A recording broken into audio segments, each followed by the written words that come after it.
Hi y'all, so we're about to get the pit fired up here, and I want to kind of go over just a couple things real quick. Yesterday I told you that we were going to discuss a little bit about the smoke tube, so I think it's a perfect opportunity for that. So we're going to start with that before we really get started. So this is a general smoke tube. They come in a lot of different sizes.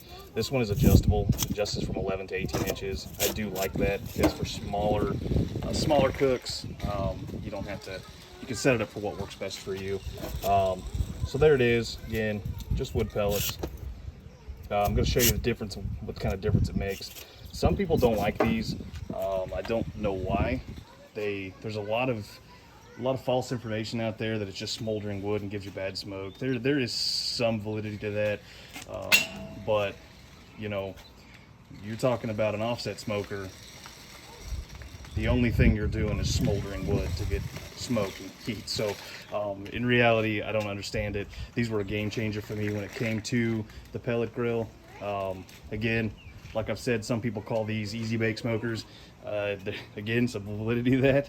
So this will turn your pellet grill into the closest thing to an offset smoker as far as smoke, flavor, and everything else. So let's get it fired up.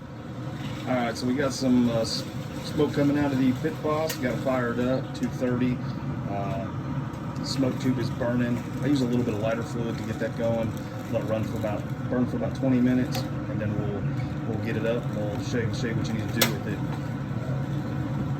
Then we'll get some food on. Yeah, these are my helpers today.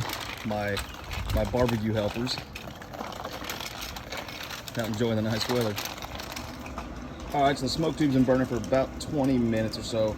Do not rush this process. Make sure it's good. Make sure you have good coals going in that. With this, you will have a flame. I use some leather gloves. I will just pick it up from the end and blow it out. See, you can see it start lighting again. That means you've got good hot coals going.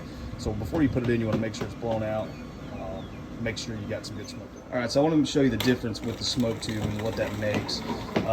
If you look at, you're getting a lot of good, clear blue smoke out of the smoke tube, right?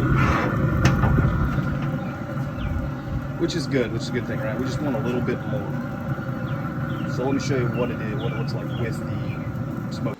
All right, so now we got the smoke tube in. See quite a bit more smoke output. Again, helps a ton. It will clear out just a little bit after it sits in there a little bit. The coals start to melt a little bit, but again, shows you the difference.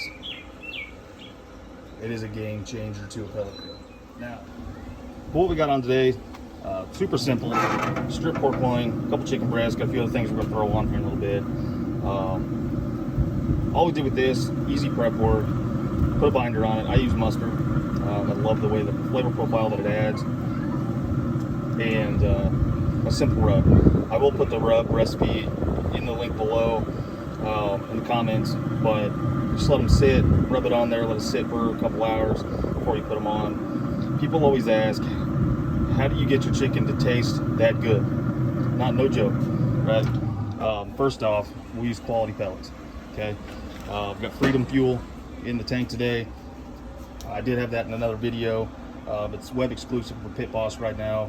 $12.99 for a 20-pound bag. You can't beat the price.